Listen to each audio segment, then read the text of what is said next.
Tell me, Van, what happened backstage? Were you able to see the Canary? No luck, Charles. She's about as hard to get out in her dressing room as she is in that swing.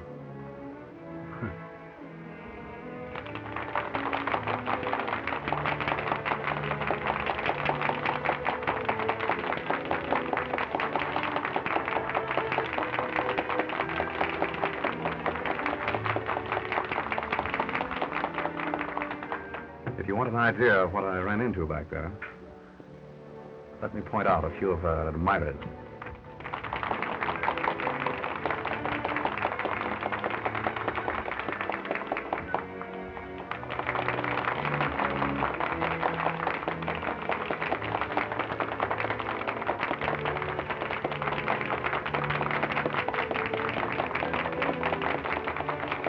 You see a man standing at the box opposite?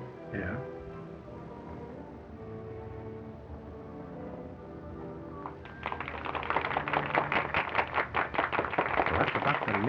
Oh. He was outside her dressing room just now, along with these other two. I understand that the Canary has a clause in all three of them. Are they rich? Oh, naturally. Well, then what does she want with my son? The allowance I give Jimmy is hardly tempting. Ah, my dear Charles, our little feathered friend in the swing there has social ambitions. She wants to be Mrs. Jimmy Spotswood. Impossible. I'd do anything in my power to prevent that, even if Jimmy still cared for her. And I still believe that she'll listen to dollars and cents. I wouldn't be too sure of that, Charles. As you know, I've more or less made a hobby of crime and criminals. That girl is no ordinary blackmailer. I'm firmly convinced that she'll stop at nothing to marry Jimmy. But Jimmy won't have her. I tell you, he has really come to his senses. Another girl? Yes. Well, you know her. Alice. Oh, yes, of course. A very nice girl, too. Yes, she is. Vance, I'm afraid that I'll have to use my own judgment in this matter. I'm going to see this Canary at her apartment as soon as possible. Well, very well, Charles. But, act quickly. Oh, I know you'll smile, but... You know, I have a strange premonition that the Canary is headed for disaster.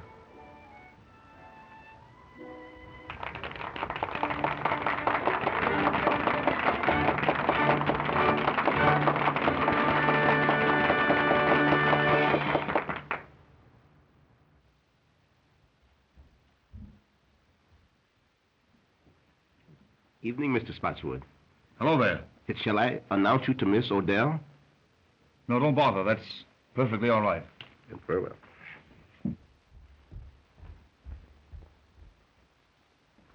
Jimmy!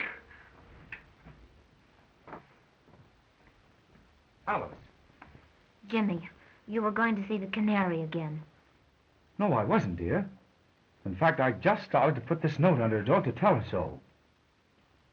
Oh, Jimmy, I'm afraid of her. Oh, she's clever and cruel and unscrupulous. She'll hurt us again. I know she will. No, dear. She can't hurt us now.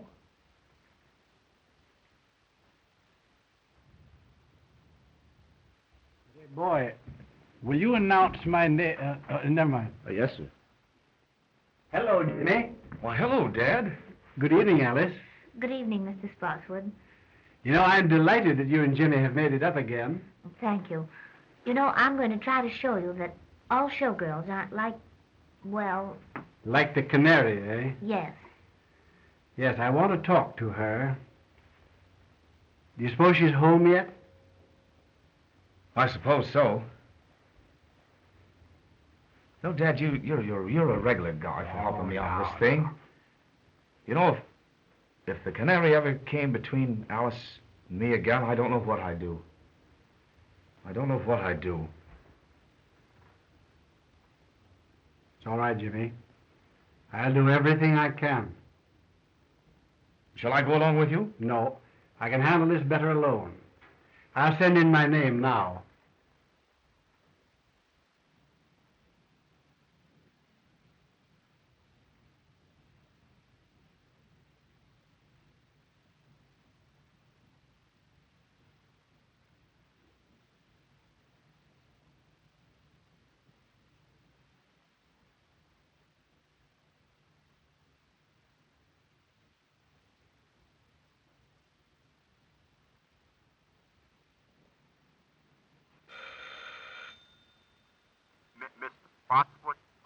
Send him in, please.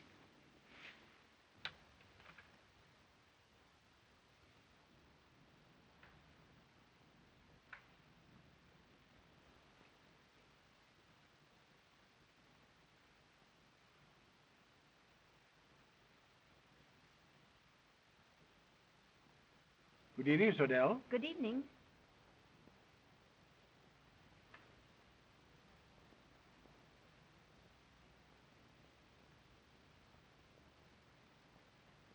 Shall we go over here? Why, yes.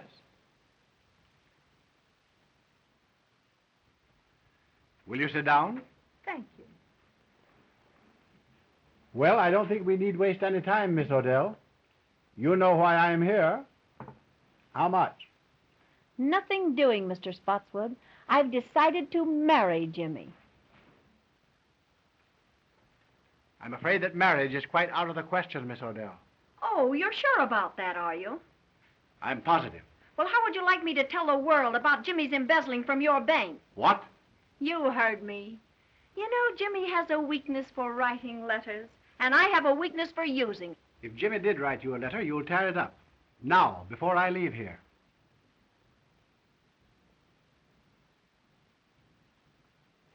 Sure. Go ahead, tear it up yourself. My memory's still perfect. Oh, yes, I see. Yes. Very well. You win. Now, what do you really want? I've told you what I want. I want to be Mrs. James Spots, and that's that. Oh, haven't you any heart? Won't you give him up, Miss Odell? For the sake of his happiness, for the sake of the girl whom he really loves. Give him up. Now, what do you want me to do? Burst out crying? Listen, Mr. Spotswood, I know all about Jimmy and Alice, and if he marries her, I'll tell every newspaper in this country that he's a dirty thief. Oh, no, you wouldn't dare do that. That's blackmail. Sure it is. Call it anything you like. But get this into your head, that that's what I'm going to do. Well, that remains to be seen. Good night.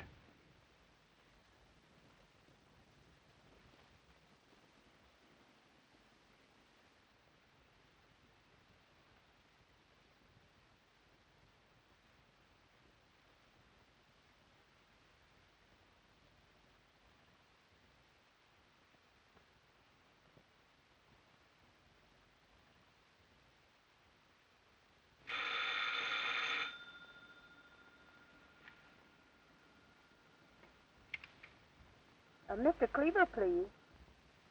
This is Mr. Cleaver speaking. Not the Mr. Cleaver, the great reformer. Yes. Well, this is your favorite weakness. Margaret! Don't get nervous, baby. I've got some news for you. Good news? Yes, darling, I'm going to marry young Spotswood. Well.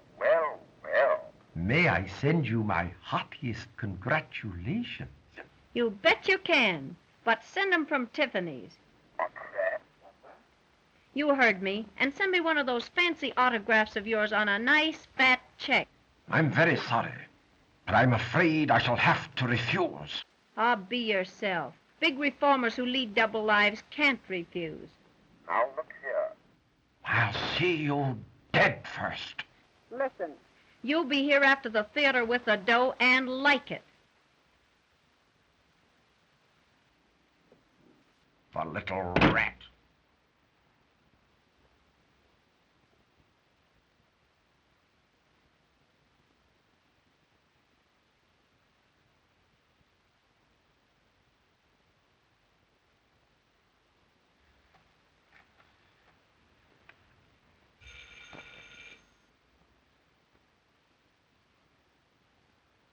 May I speak to Mr. Louis Mannix, please? Quiet. My wife. Don't get excited. I just thought you'd like to know I've sold the body down the river. I'm going to marry young Spotswood. Splendid. Yes, darling. And I've decided that you're the best man. Best man? Yeah, the best man I know of to kick in with a nice, handsome present in cash. Now, see here, you know I can't afford. What do you mean is, you can't afford to let the ball and chain know what a big-hearted Santa Claus you've been. Now, look here. I've told you what I'd do to you if you ever got to The wife? Forget that bunk. And be on my front porch after the show with that Jack, or I'll get to your wife all right.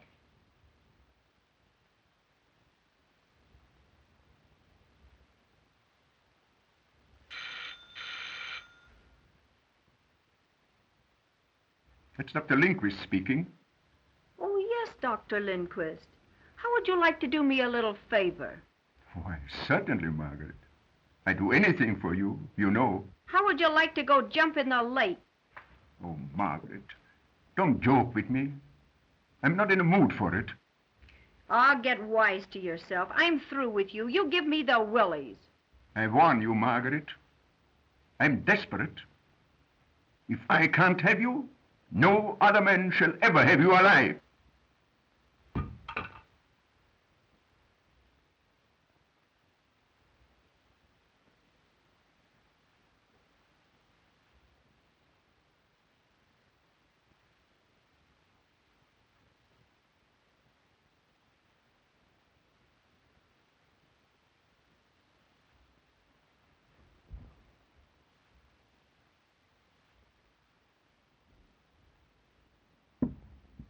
Tony, In person, baby. How's my little squaw? I thought you were still in jail. Well, I got tired of the big house, Mrs. Skeel, so I dropped in to see my little wife. I'm not your wife. How come? I divorced you 6 months ago. Yeah?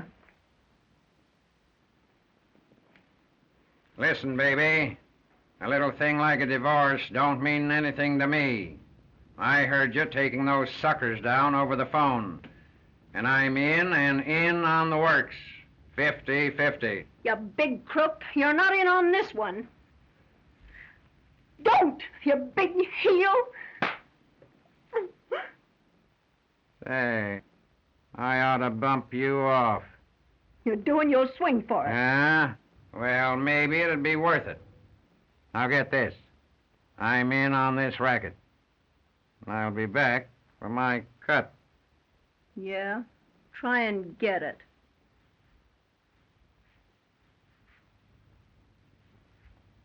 Say, baby, don't bother changing the box on this door. The lock I can't pick is still in Yale.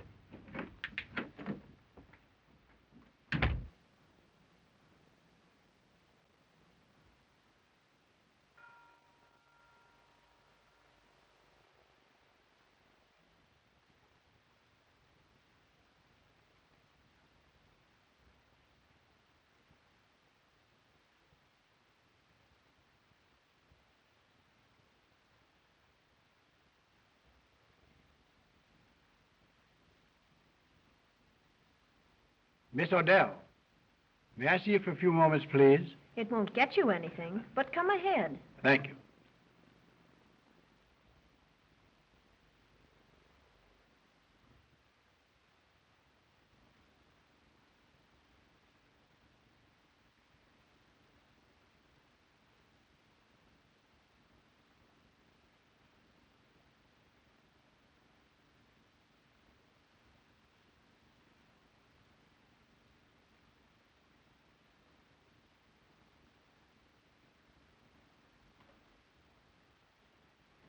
I have something to say to you, Miss Odell, which I believe will make you change your mind about Jimmy.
Paper, mister? Morning paper?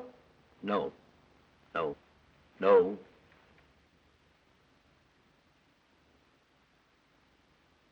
Thanks, mister.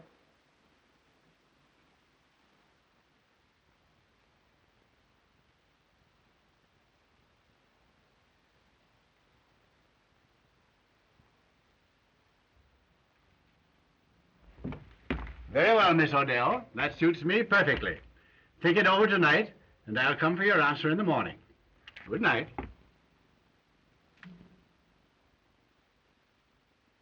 Boy, will you call me a taxi, please? Yes, sir.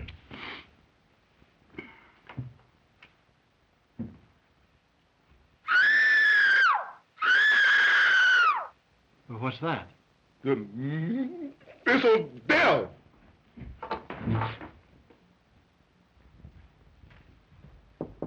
Miss Odell, what's wrong? Something startled me, Mr. Spotswood, but I'm all right now. Are you sure you're all right? Yes, quite sure. Run along home and come back in the morning. Oh, very well, then. I'll see you in the morning. Good night.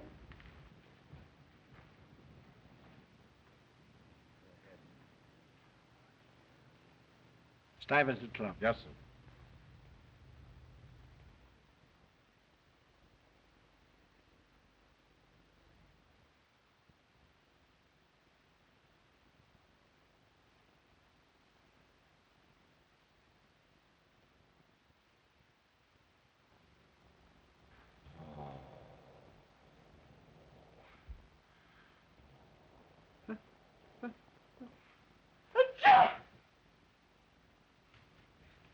Say, fella, what's the big idea in you coming in here late? Who, me late? Yes, you late. I've been here for an hour. I don't want that stuff. Well, I've been here. I beg your pardon. Mr. Spotswood, calling on Miss Odell by appointment.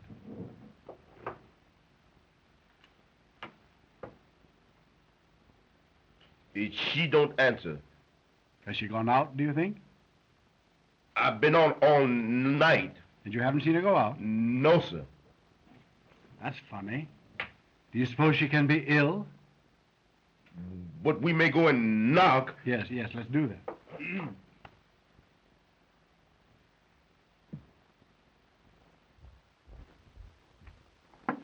Miss Odell. Miss Odell, are you ill?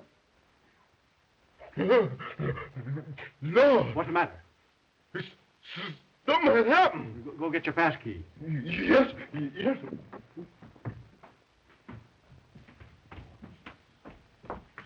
Say, fella, he's running to get a cop. And say, he gets get a big one, too.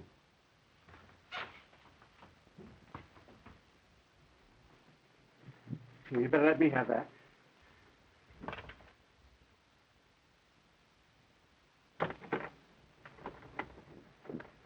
What's the matter here? Something's happening there, officer. You'd better take that key and go in.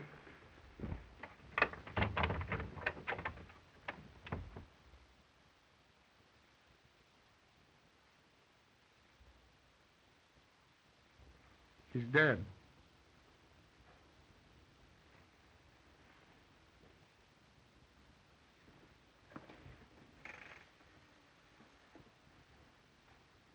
Police headquarters, please. Herman Cassidy speaking. There's a woman dead at 184 West 71st Street. It looks like murder. Okay, Cassidy.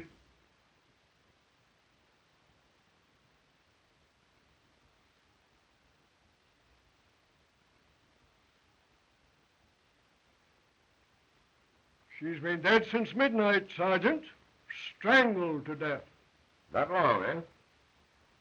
Sergeant, the district attorney just pulled up and he's coming right in. That's great. He's got that Mr. Philo Vance with him. Well, that'll be just dandy. Sherlock Holmes on the job again, huh? Heads up, boy. Good morning, Sergeant. Good morning, Mr. Markham. Well, hello, Mr. Vance. How are you, Sergeant? Fine. Haven't seen you since the Green murder case. Quite right. Oh, good morning, Mr. Spotswood. Good morning, Mr. Markham. Well, Sergeant, what does it look like? Well, Chief, it's just another clear case of robbery. All I can make out of it. Nasty business, Charles, huh? Oh, terrible. As you know, I was here last night to make my final appeal to her for Jimmy. And when I came back this morning for her answer, this had happened. Yes. They'll probably want to keep you here for a few moments, Charles. Yes, I suppose they will. And by the way, I explained to the district attorney on the way down about Jimmy and the girl here. Oh, that's good. I'm glad you did that, Philo.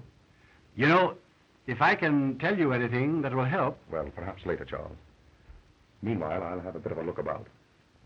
I don't think there's anything worth you looking at, Mr. Vance. It's a clear case. Robbery. She put up a battle and they wrecked the joint. I see. As simple as that, eh? That's it. Well, just the same, Sergeant, if you don't mind, I think I'll have just one little look. Surely, Mr. Vance. Go right ahead. Make yourself perfectly at home. Thank you, Sergeant. Excuse me, Mr. Policeman. When do we sleep? Now, you get this, sonny boy. You'll go for a long sleep unless you button up that big trap of yours. Yes, sir. Sergeant, Yes, Chief? any fingerprints? Well, so far, no. I'll tell you, this job was done by an expert. It's perfect. Yes, that's just the trouble. What's that? It's too perfect. Well, that's a little over my head, Mr. Vance. Just what do you mean by too perfect? Well, Sergeant, what usually happens when a heavy lamp like that is knocked off a table? Well, I don't know, but I'll bite. What does happen? It usually smashes, doesn't it? It might. Well, look at that one. Well, what about it? Well, simply that lamp was placed there to give the effect of a struggle. Maybe. Let me see, Sergeant. It does look a little obvious, doesn't it, Vance? I should say so. Hey, boy. What happened here last night after you heard Miss Odell scream and you and Mr. Spotswood ran down the hall to her door? Well, she said she was all right. And I called Mr. Spotswood a taxicab. And you got away with it? Yes, sir. That's right. What time was this? It's on the call sheet that I gave you. About... Never mind. I can read it. 12:10. Mr. Spotswood, where did you go last evening after you left here? I went directly to the Stuyvesant Club. That's right, Sergeant. I met Mr. Spotswood at the club shortly after 12. We played poker until almost daylight, I believe, wasn't it? It must have been. I know it was long after 4. Oh, yeah. You mentioned that coming down here, Vance. Right. That'll be all for the present, Mr. Spotswood. Thank you, Markham. But if you do want me later on, Mr. Vance has my number. Quite right. Goodbye. Goodbye. Goodbye, Goodbye, Philo. Charles. I'll phone you. Go right ahead, boy. Suppose we look at some more. Joe.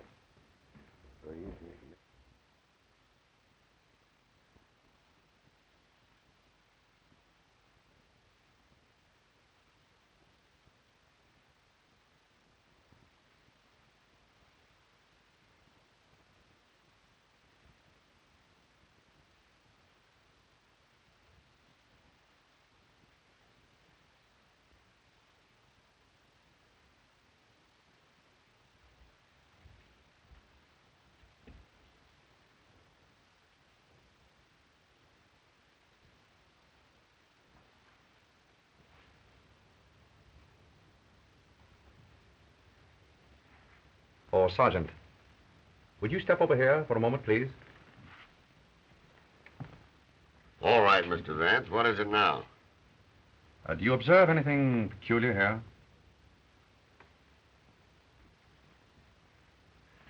Why, surely. The key is on the inside. Excellent, Sergeant. Don't you think we might go over that knob for fingerprints? Well, now, Oh, I get you, Mr. Vance. The murderer locked himself in this closet. When Spotswood left, he came out and croaked the canary. No, I hardly think so, Sergeant. If you will observe, this is the one place in the entire apartment that hasn't been disturbed. Now, what does that signify? That and the fact of the key being found on the inside. Just as I told you. The murderer was in this closet and came out when Spotswood left. I don't think you quite get my point, Sergeant. If the murderer had been in here, he would have upset this closet as he did the rest of the apartment, wouldn't he? Well, yes, I guess he would. Precisely. Gentlemen, it was someone else who was in that closet while the apartment was being ransacked. And that someone witnessed the murder. Through the keyhole. Splendid, Sergeant. And if you'll find who was in that closet, I think you'll learn from him or her who it was that killed the canary. Sergeant, get the fingerprints, will you? Oh, Joe. Oh, Sergeant, you might check up on the other apartments. Mr. Vance and I are going outside.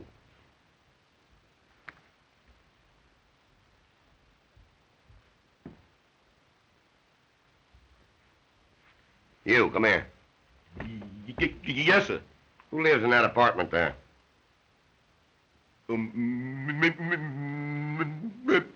Miss Alice LaForce. Isn't she the dame that had the battle with the canary the other night over young Spotswood? All right, all right.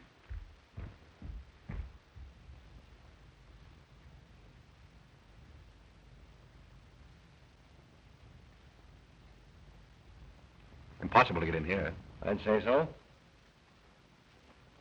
Well, what's this?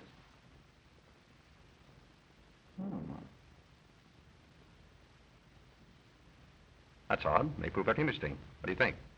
I see, Miss LaForce. I see. But you and the canary had a fight over young Spotswood, didn't you? Why, yes. We did have a fight. You see, she took Jimmy away from me and got him into trouble. But that's all over now. Jimmy and I made it up just day before yesterday. You didn't see young Spotswood last night, did you? Why, yes. He brought me home from the theater. Uh-huh. So he was hanging around here last night, was he? Yes, but he was with me until after 1 o'clock. Now, wait a minute, and then lady. Wait a minute. You save your alibis till we get you down to headquarters. Go slip on your things. Why, look, you don't think that... Put 'em on. Oh, Mr. Vance, I'm frightened. Well, now, don't you be worried, Alice. Just you do as the sergeant says. All right.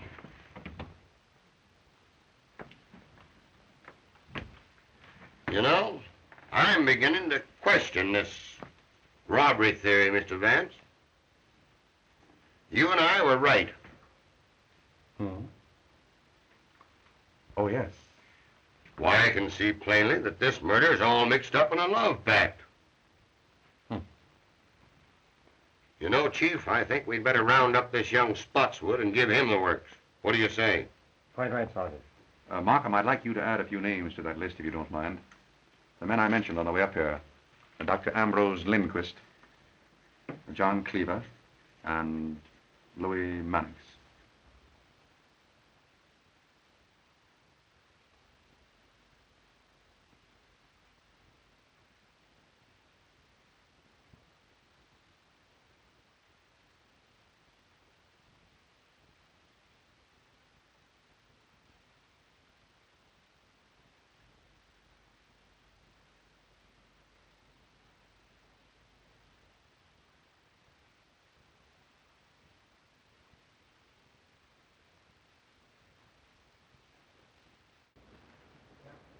Well, young man, what do you know about what happened at the Canary's apartment last night? Nothing. But look here, sir. That has nothing to do with Alice. I mean Miss LaForce. The papers say the Canary was murdered before midnight. And I tell you, we were together the whole time. It isn't fair to hold her. You haven't the right. Now, Jimmy, don't get worked up. Everything's going to be all right. Why not interview the others first, Markham? Very well. Gordon, take Mr. Spotswood out in the other room and hold him there. I'll talk to you a little later, young man.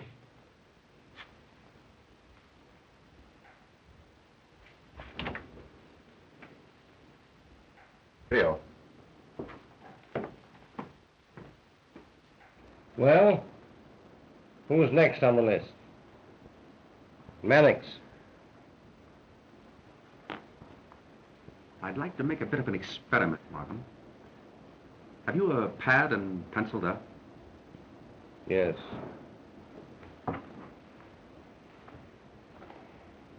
There you are. You have that newspaper handy?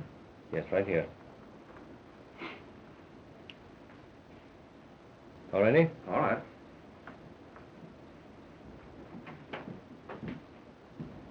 Good morning, Mr. Vance. Good morning. Mr. Markham. Good morning. Will you please take a seat? Thank you.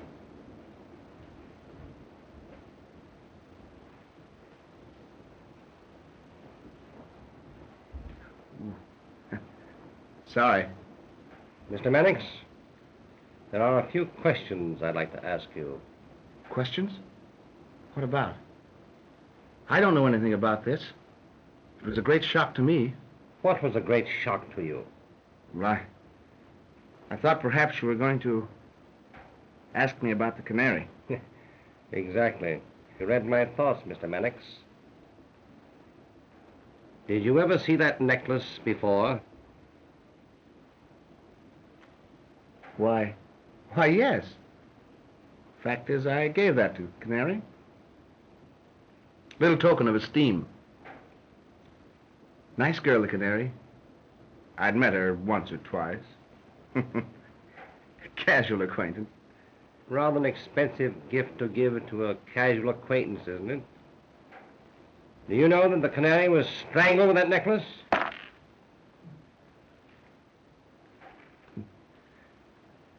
Most remarkable. Unfortunate, I should say. Where were you last night between 11 and 1 o'clock? Between 11 and 1? Yes. Let me see. Why, I was home.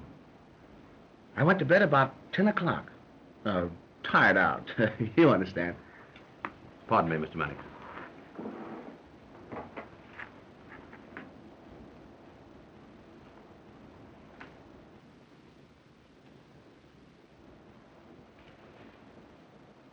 Any comment to make, Mr. Mannix?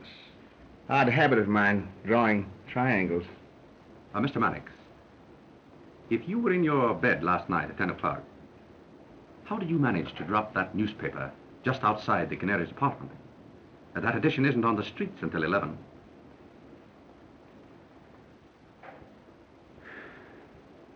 Well, you've caught me. I'll tell the truth. It's always best to tell the truth, especially when there's no reason to lie. It was like this. The Canary called my home at dinner time last night. Most embarrassing. Mrs. Mannix was with me. I had omitted to tell my wife about the Canary. She wouldn't have understood. The Canary told me that she was going to be married and wanted to see me. Said that I should come to her apartment at 11 o'clock. Well, I couldn't argue over the phone. The missus was listening. So I said, all right. So at 11 o'clock, I went to the Canary's apartment. I entered the hall by a side door and went directly to her apartment. I was about to enter when I heard voices inside. I listened. There was a man in there, and he was arguing. Of course. Well, that was no place for me. So I returned home without seeing the Canary or entering her apartment. Well, that'll be all the questioning for the present, Mr. Mannix, but I'll have to ask you to wait in the outer office. I may want to speak to you later on. Oh, well, won't you let me go home? I'll get in an awful mess with my wife. I'm sorry, you'll have to wait. Oh, Mr. Markham, I wouldn't run away. Melfield. That'll be all.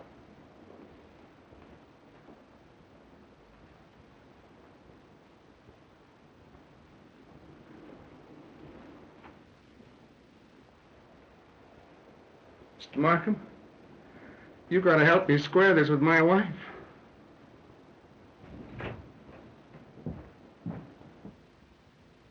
We will now have Mr. Cleaver.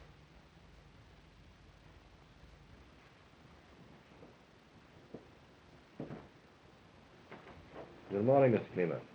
Good morning, Mr. Markham. Can I do anything for you? Will you please have a seat? Mind if I smoke a cigar? Oh, please do.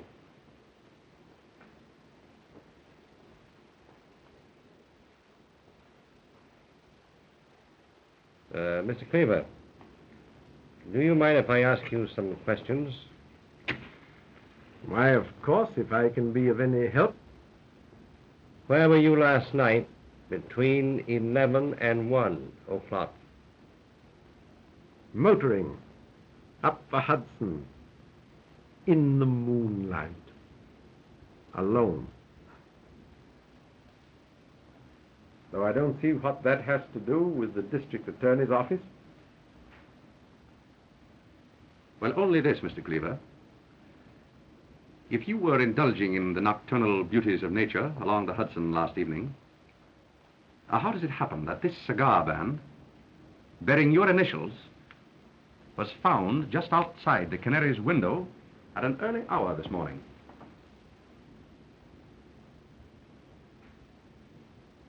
Well, if I was passing the Canary's apartment, you can't twist that into a crime. Oh, then you did pass her apartment. Why, yes, I've nothing to hide. It was about dinner time last night. The Canary phoned to me. Oh, of course, my acquaintance with her was wholly in my line as social reformer. I'd hoped that she was going to leave her immoral life and marry and settle down and be a good woman. And you kept the appointment? Yes. Yes and no. I was a little late. I arrived at her apartment about a 11:45 or thereabouts. I waited for a minute outside her window to light a cigar. Then I glanced down to the side entrance to the building. And who should I chance to see but Dr. Lindquist? He was behaving in a very peculiar manner. Seemed to me very queer, very mysterious. I didn't like it, so I made up my mind not to see the Canary again. And I turned, walked back home. Now, that's all I can tell you. I'm a busy man, and I hope you'll excuse me. I'm very sorry, Mr. Cleaver, but I'll have to ask you to wait in the outer office. I might want to question you again. You mark my words, Markham. You'll be sorry for this. Well, I'll take my chances, Mr. Cleaver.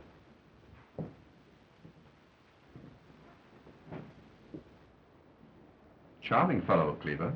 Yeah, rather. By the way, Vance, I didn't see you pick up this cigar band in front of the Canary's apartment this morning. I didn't. Where did you get it? From your wastebasket. Wastebasket? Cleaver dropped it there when he entered. I took a chance on his not remembering that.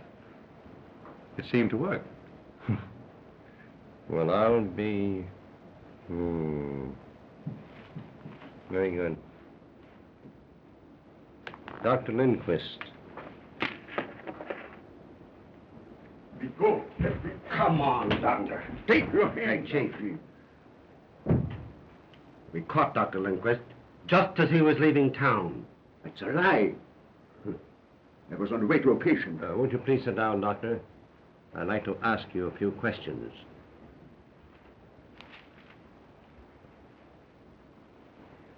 Doctor, where were you last night between 11 and 1 o'clock?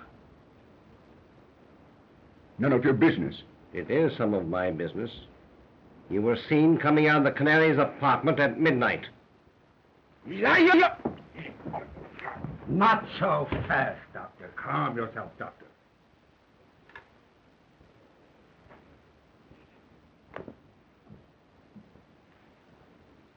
I'm sorry. I lost my temper.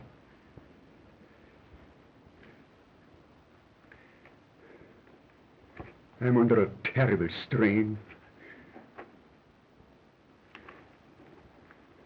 I loved the Canary dearly. And I'm terribly upset. Do you know that the Canary was strangled with that necklace?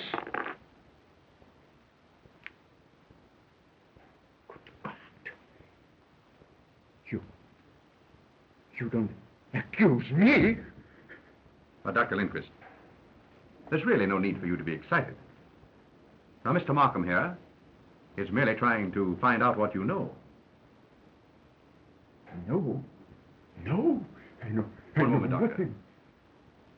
Markham, don't you think that we might postpone the interview with Dr. Lindquist for a while? Why, what? Very well. That'll be all for the present, Doctor. I'd like to have you remain in the outer office.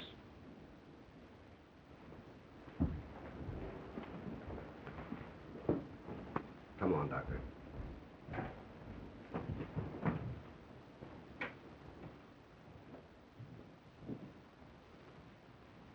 What was the idea, Vance? We had him where he was about to tell us everything. Well, on the contrary, Markham, in his present extremely excited condition, I very much doubt if he would have told us anything. I do think, however, that if we give him a chance to cool off a bit, he's very likely to tell us the truth. Well, perhaps you're right. Good morning, Sergeant. How are you, Sergeant? Good morning, Chief. Hello, Mr. Vance. Take a slant at those. There's the Canary's jewels. They were found in an ash can about a block from her apartment this morning. I guess that kind of disproves the robbery theory. We were right, Mr. Vance. I say we were right. Oh, yes. Yes, apparently we were, Sergeant. Now it's up to us to find another motive.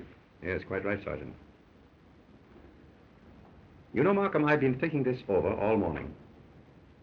And I believe that I can come pretty close to the psychology of the man who committed this murder. I believe that I can pick him out from that list of suspects, if he's among them. However, it will require a bit of an experiment. Now, what is in your mind? Well, I'd like to use that conference room of yours there for a friendly little game of poker with your suspects. Well, now, that's a cute idea. Just what is your idea, Vance? Well, just this, Markham. A man's true nature always comes out in a game of poker. Now, I know the type and the temperament of the man who murdered the Canary. And in a game of poker, I believe that I can come pretty close to putting my finger on him. That's a new way of catching crooks. Take it easy, Sergeant, will you please? Well, go ahead, Vance. The experiment can do no harm. Quite right. Now, I'd like to have the sergeant's help. Well, I'd be very glad to help you, Mr. Vance. As long as you don't try to hang the murder on me. Sergeant, will you take Mr. Vance's orders, please? Okay, Chief.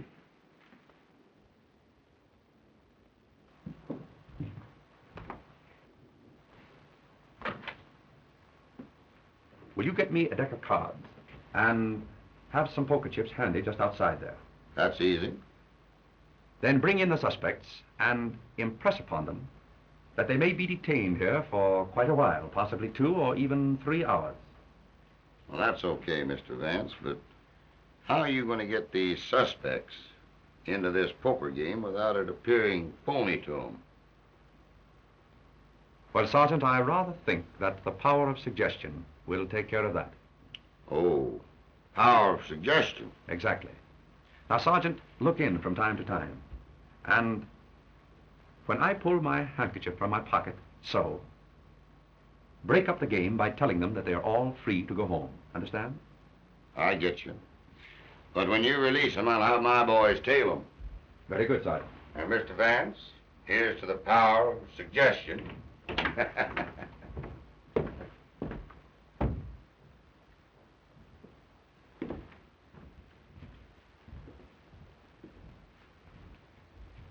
Jimmy?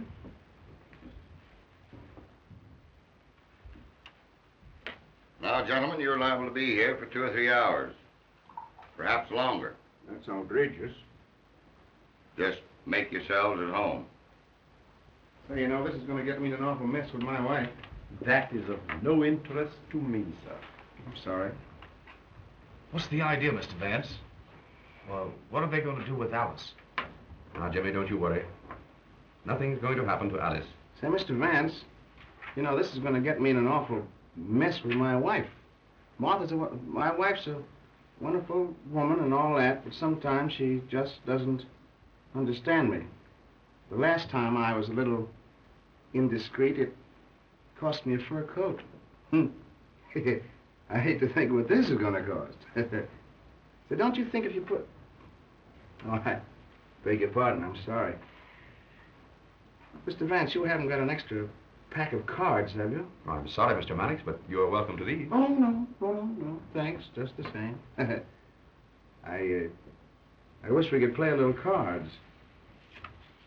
Say, that's a good idea. How about poker? I'm agreeable. What about the others? Dr. Lindquist? Oh, anything to pass the time. Mr. Cleaver? Well, as a rule, it's against my principles, but I suppose on an occasion like this one can relax a little. Just draw up chairs, gentlemen. Thank you. Sergeant, how about some poker chips? Surely.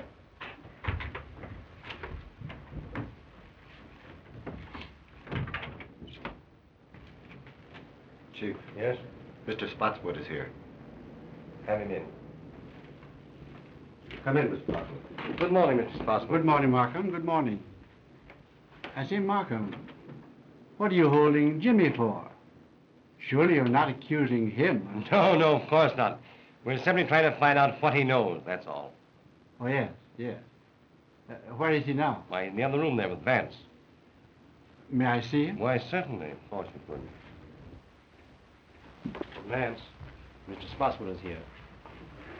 Oh. Hello, Dad. Oh, hello, Jimmy. Good morning, Charles. Good morning, Philo. But, Dad, what are you doing here? I came to be with you, Jimmy, while you're detained. Oh, by all means.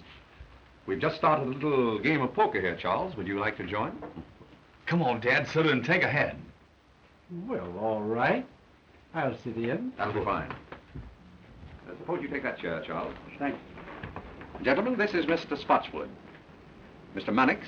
How do you do, Mr. Mannix? Dr. Lindquist. Doctor. And Mr. Cleaver. Mr. Cleaver, how do you do? Shall it be jackpots, gentlemen? Why, yes, anything. Well, yes, the Mrs. and I usually play jackpots.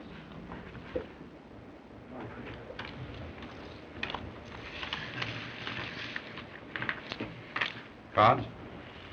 3, Mr. Vance, please. Thank you. Cleaver? 2, please. So it's between you and me, Mr. Cleaver? Yes.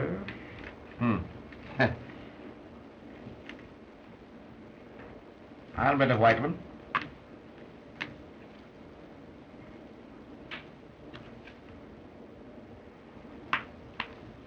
Oh, so you're calling me? Yes. Well, just openers, pair of jacks.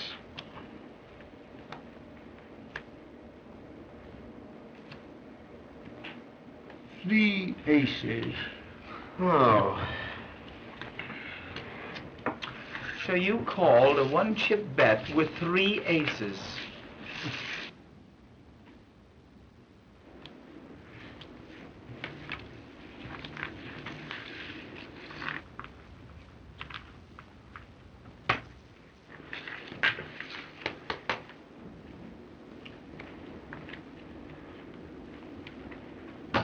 Open.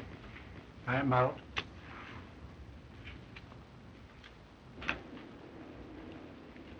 Dealer passes. How many, Mr. Vance? 2 cards, please. Mr. Mannix? I think I'll play these.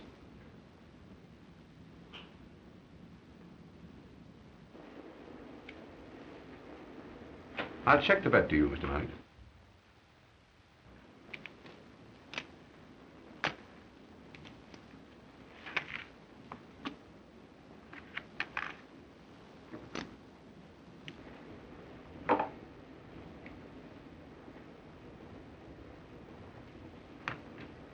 Calling. 9, 8, 7, 6, 5. And they're all spades. You bet on a sure thing, Mr. Mankiewicz, huh? Yes, sir.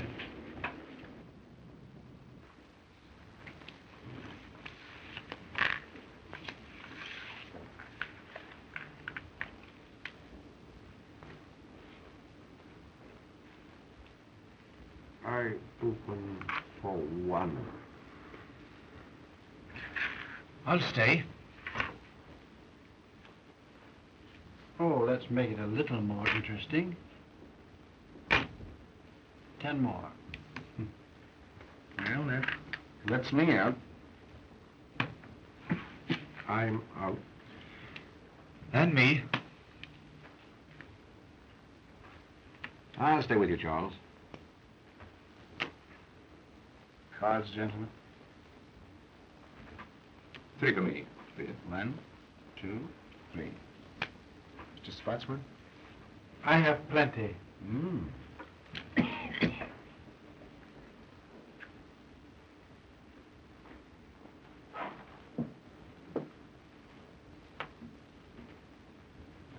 A white stack, Charles. 2 white stacks. Hey.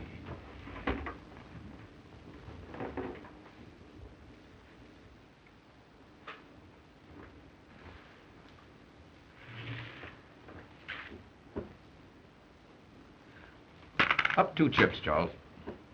2. Oh, you want me to do the betting, eh?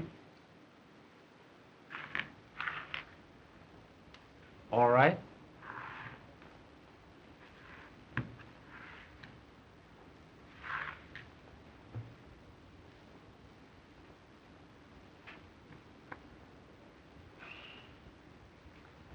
I'm afraid I'm overcome by curiosity.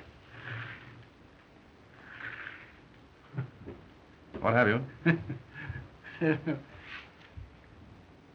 2 deuces. They're good. They're what?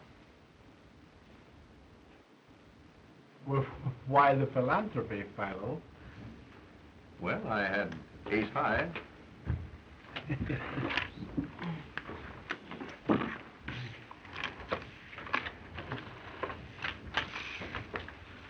Pardon me, Mr. Vance. Could I speak to you a moment? Excuse me, please. You've traced the fingerprints down, and this is the bird that was in the closet and saw the canary murdered.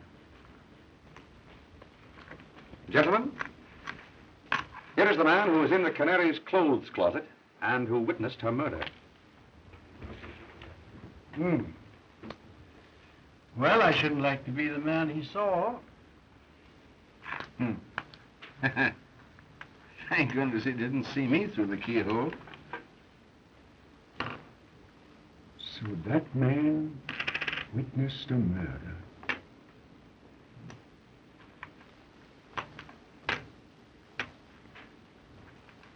Singularly unattractive countenance. Well, if he knows, why doesn't he tell who did it?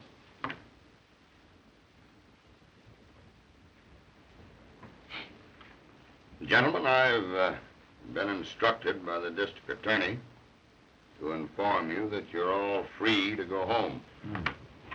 Thank goodness for that. I wonder what the wife will say. Has anyone a fountain pen, please? There's mine. Oh, thank you, sir.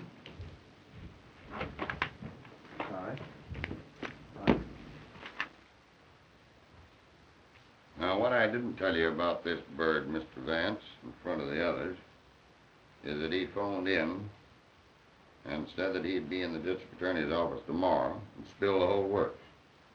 He says that he saw the guy that croaked the canary, and he'll come in and tell us who it was. Now, we haven't been able to locate him yet, so I guess we'll just have to wait.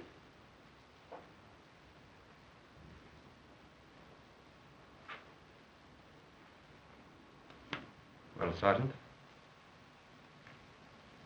that takes the matter out of my hands.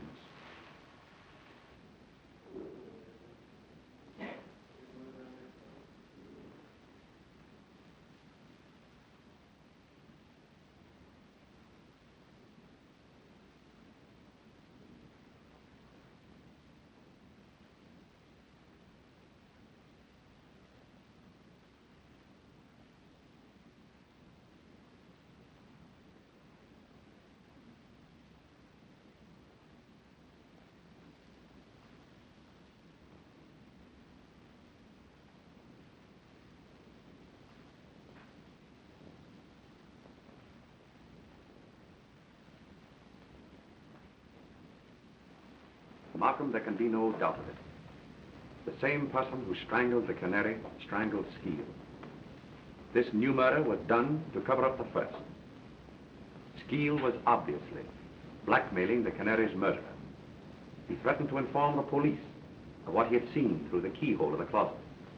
And when the murderer learned yesterday at the poker game that the police knew who had been in the closet, he put Skeel out of the way at the earliest possible moment. I believe you're right, Vance. Oh, my.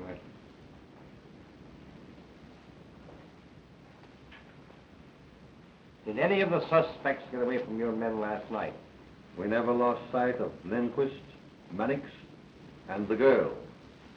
But young Spotswood and Cleaver gave us the slip.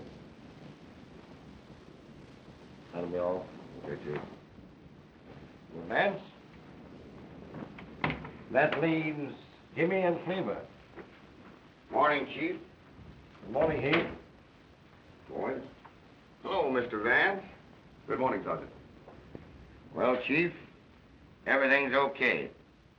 I've got the guilty man, and I've got him right. You've got him? I hope to tell you I have. Where is he? All right, Mac. Bring him in. Mr. Vance. Jimmy. This fool arrested me this morning at breakfast for the murder. Why, it's just like shooting fish in a tub, Chief. I've got all the dope, and I've got it down pat. Motive and everything. Now, this Dame Alice croaked the canary, jealous because she'd stolen her fellow. The kid here bumped Skeel off to shut his mouth and to protect the dame. It's a lie. That isn't all, Chief. I've got the evidence. And it's not psychology, Mr. Vance. Mr. Vance, he lies. He hasn't any evidence he couldn't have. Just a minute, Jimmy. Sergeant, what is your theory? Well, I don't go on theory. I use cold facts, Mr. Vance. Now, you wait a minute. Did you ever see that pen? Yes. It's mine.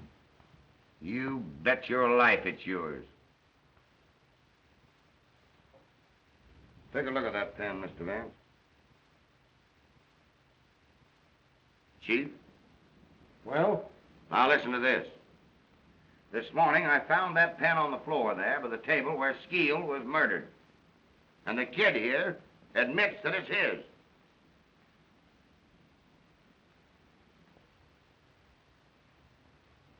Well, young man, what have you to say?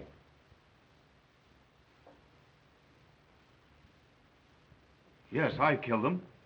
Both of them. I guess that does it, Chief. We've got him in a sack. Now, this Dame Alice... Wait a minute.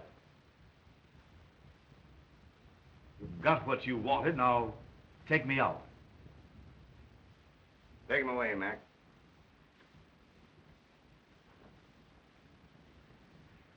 Well, I'll see you later at the office, Chief.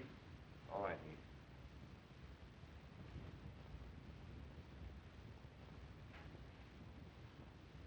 Sorry, Mr. Vance.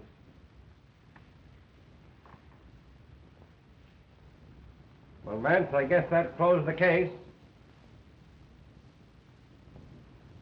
No, Markham, it doesn't. What do you mean? I mean that the boy is not guilty. Well, that's nonsense. Not nonsense, Markham. Because I know who is guilty. Come now, Vance, I tell you, Markham, I know. And inside of 1 hour, you'll know too. I'm going to telephone at once to the real murderer and have him come to the Canary's apartment. And I want you to be there. But the boy has confessed everything. Markham, if you don't meet me there, you'll be the laughing stock of New York in 24 hours. Because I'll have the confession of the real murderer. Well, all right, Vance, if you want it that way. I'll be there.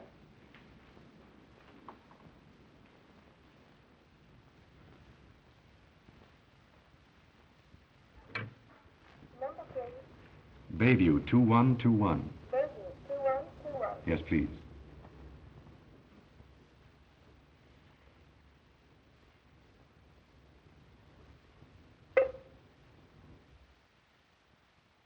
This is Philo Vance. I want to speak with Oh, hello, Philo. How are you? I didn't recognize your voice. I've something of extreme importance to tell you. Jimmy has just been arrested. He has confessed to the murder of both the Canary and Skeel. Do you understand? Yes, I understand, Philo. Jimmy is not guilty. I am the man you want. How soon will you meet me at the Canary's apartment? It'll take me almost an hour to get in from the country, but I'll be there. Good.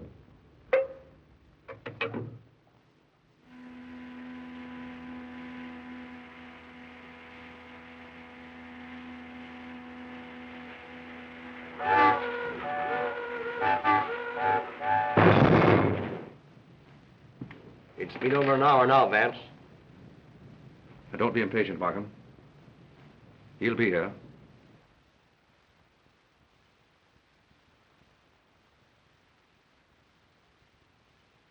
Who is it you're expecting? You wouldn't believe me if I told you. And I must admit that without his confession, I haven't a shred of real proof to offer you.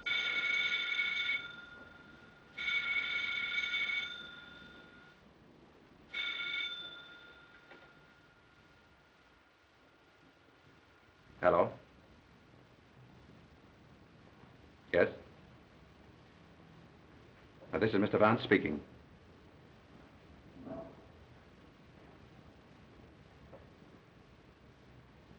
What? Yes. All right. What is it, Vance? Spotswood has just been killed in a motor accident.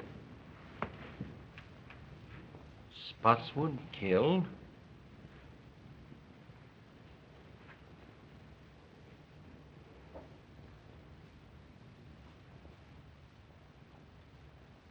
My sympathies, old man. I know what great friends you were. It's worse than you realize, Markham. It was Spotswood who killed both the Canary and Skeel. Spotswood?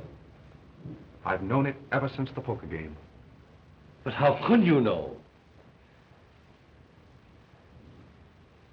Sit down, Markham.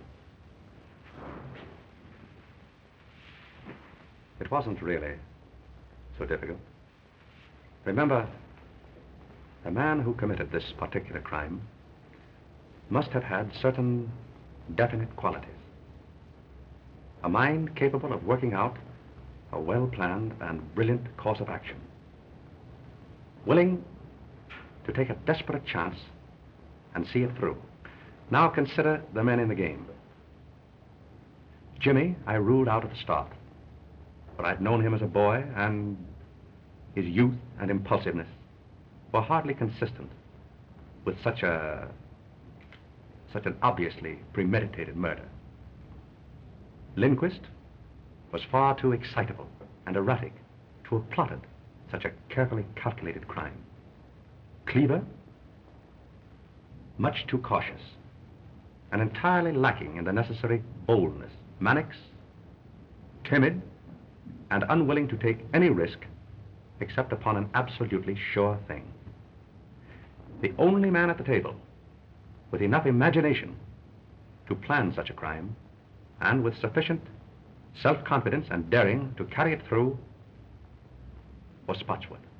When he held a pair of deuces, refused to draw to them, and bet every chip he had on the chance of bluffing me out, the realization suddenly dawned upon me that he was the murderer. For he was the one man of them all psychologically fitted for such an act. But how about finding Jimmy's pen in the Skeet apartment? I borrowed Jimmy's fountain pen after the poker game. My hypothesis is that in the confusion, Spotswood put the pen into his own pocket, and that Jimmy saw him do it. That is why Jimmy made his confession, to shield his father. Yes, but against all that theory, Vance, we have certain definite facts. Now, for instance, Spotswood left the Canary's apartment while she was still alive. He talked to her through that door.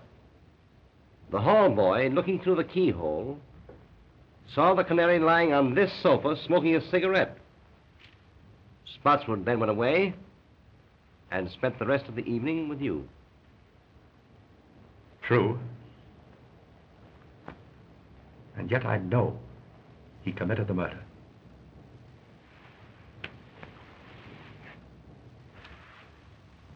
I've got to find out how he did it. I'm afraid you will, Vance, so that Jimmy can go free. Spotswood himself was coming here to tell how it was done in order to free Jimmy. And now he's dead. I've got to solve it.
I think I have the whole thing.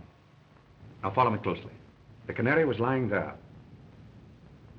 Spotswood, let us say, was standing here, making a final plea for his boy, which met with an absolute refusal.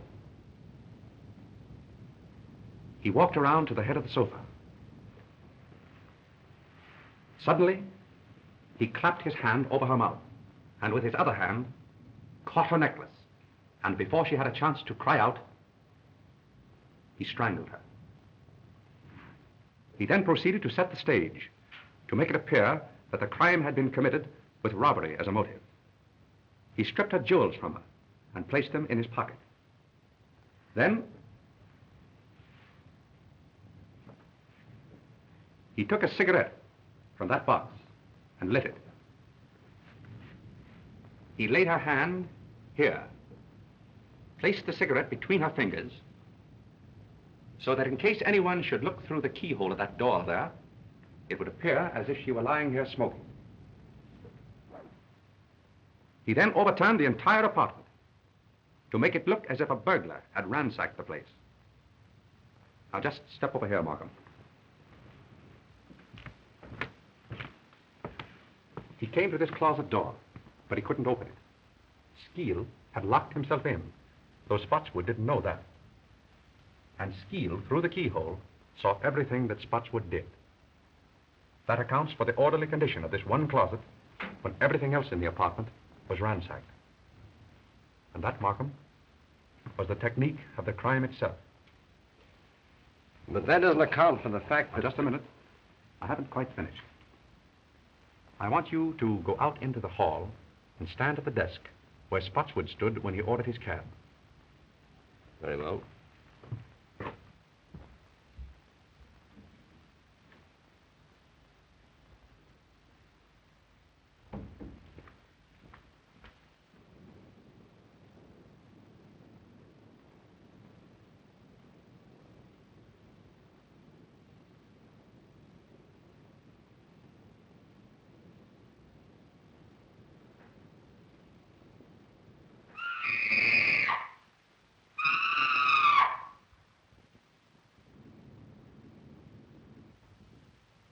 Startled me, Mrs. Spotswood.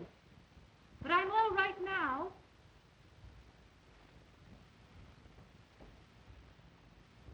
Yes, quite sure. Run along home and come back in the morning. You understand now? This record was Spotswood's alibi. Undoubtedly, the reason he returned here the next morning was to get it back. But he was prevented by the arrival of the officer who entered the apartment with him. The canary was dead when the scream issued from the apartment that night.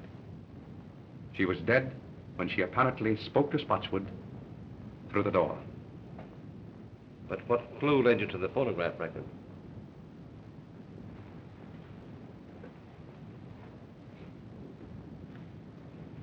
It was this magazine. That is hardly a magazine the canary would have read. So I concluded that someone else must have brought it here. Then, in running through the pages, I happened to notice this. Look closely. You see it? Why, yes, the imprint of a large circle. And on the opposite page? And the same thing. Precisely. As if a disc had been pressed between the two pages. That brought to my mind the thought of a phonograph record. And suddenly, the whole plot became clear to me. It was the only way that Spotswood could have committed the murder and have produced a voice in the apartment after the canary's death. But I can't understand how he could have reproduced the canary's voice. It wasn't the canary's voice, Markham. Spotswood made that record himself. Probably it was his own voice, in falsetto. And remember, it was only necessary to fool the houseboy and through a closed door. Yes. I can see it all now.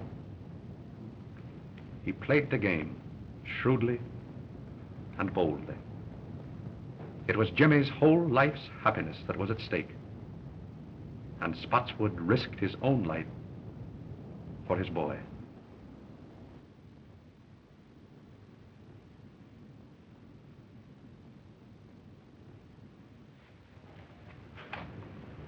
Goodbye, Mr. Vance. You'll never know how grateful we are. Goodbye, my dear. I wish you great happiness. Oh, thank you. Goodbye, Jimmy. Your happiness will come. Thank you, Mr. Vance. I can't say any more just now.